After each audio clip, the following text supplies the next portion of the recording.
Mapalad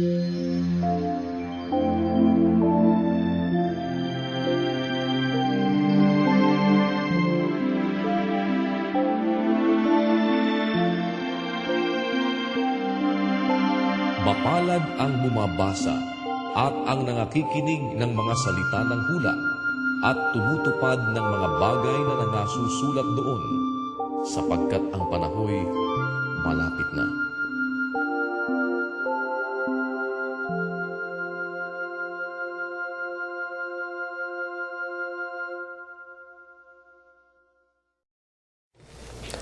Magandang gabi po, alas 8 na naman po ng gabi.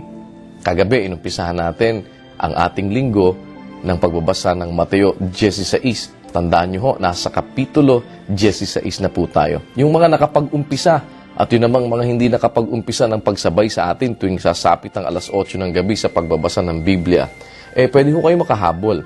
Habulin na lamang ninyo yung mga nakaraang mga gabi ng aming pagbabasa. Nasa Kapitulo 16 pa lang naman po tayo ng Mateo. At ngayong gabi, pupuntahan na ho natin ang kadugtong ng Kapitulo 16. Lilipat na po tayo sa Kapitulo 17 sa pagpapatuloy ng ating pagtunghay sa mga talata ng banal na kasulatan.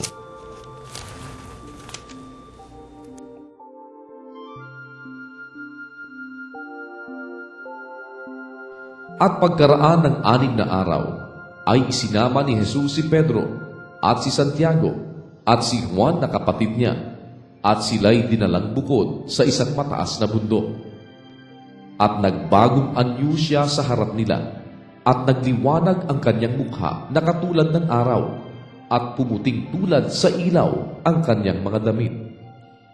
At narito, napakita sa kanila si Moises at si Elias na nakikipag-usap sa kanya. At sumagot si Pedro at sinabi kay Jesus, Panginoon, mabuti sa atin ang tayo'y dumito. Kung ibig mo, ay gagawa ako rito ng 3 tabernakulo.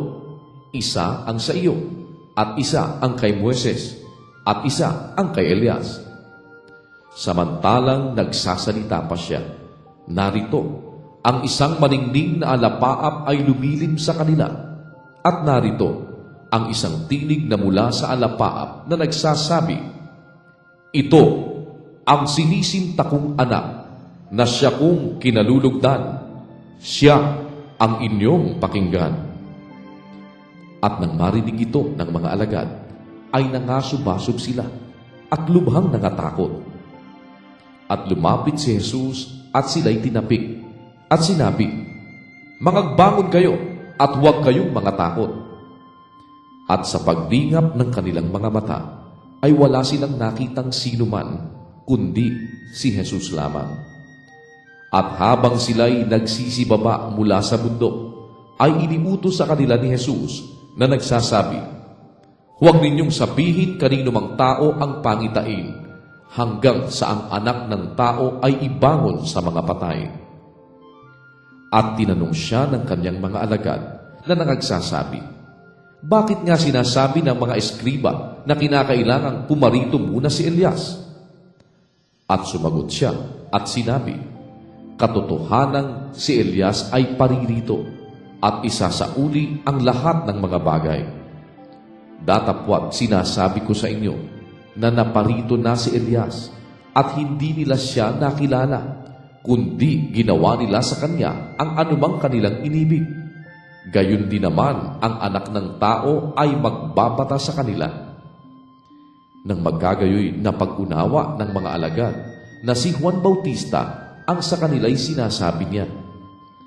At pagdating nila sa karamihan, ay lumapit sa kanya ang isang lalaki na sa kanya'y lumuhod at nagsasabi, Panginoon, mahabag ka sa aking anak na lalaki, sapagkat siya'y himatayin at lubhang naghihirap, sapagkat madalas na siya'y nagsusugba sa apoy at madalas sa tubig. At siya'y dinala ko sa iyong mga alagad at hindi nila siya mapagaling. At sumagot si Jesus at sinabi, O lahing walang pananampalataya at taksil, hanggang kailan titiisin ko kayo? Dalhin ninyo siya rito sa akin. At pinagwikaan siya ni Jesus, at ang demonyo ay lumabas sa kanya. at ang batay gumaling mula ng oras ding yaon. Nang magkagayoy, nagsilapit na bukod ang mga alagad kay Jesus at nangagsabi, "Bakit baga hindi namin napalabas yaon?" At sinabi niya sa kanila, "Dahil sa kakauntian ng inyong pananampalataya, sapagkat katotohanang sinasabi ko sa inyo, kung magkaroon kayo ng pananampalataya na kasing laki ng butil ng binhi ng mustasa, ay masasabi ninyo sa bundok na ito, lumipat ka mula rito hanggang doon, at ito'y lilipat, at sa inyo'y hindi may pangyayari. Datapwat ang ganito'y hindi lumalabas, kundi sa pamamagitan ng panalangin at ayuno." At samantalang sila'y nangakahimpil sa Galilea, ay sinabi sa kanila ni Jesus, "Ang anak ng tao ay ibibigay sa mga kamay ng mga tao, at siya'y papatay nila, at sa ikatlong araw ay siya'y muling ibabangon." At sila'y lubhang nangamanglaw. At pagdating nila sa Capernaum, ay nangagsilapit kay Pedro ang mga maniningil ng kalahating siklo at nangagsabi, "Hindi baga pinagbabayaran ng inyong guro ang kalahating siklo?" Sinabi niya, "Oo." At nang pumasok siya sa bahay, ay pinangunahan siya ni Jesus na nagsasabi, "Anong akala mo, Simon? Ang mga hari sa lupa, kanino baga sila nanganiningil ng kabayaran ng buwis? Sa kanilang mga anak baga o sa nangaiiba?" At nang sabihin niya, "Sa nangaiiba," ay sinabi sa kanya ni Jesus, "Kung gayoy, hindi nagbabayad ang mga anak. Datapwat, baka katisuran tayo nila, ay pumaroon ka sa dagat at ihulog ang unang isdang lumitaw, at pagka naibuka mo na ang kanyang bibig, ay masusumpungan mo ang isang siklo. Kunin mo at ibigay mo sa kanila sa ganang akin at sa iyo."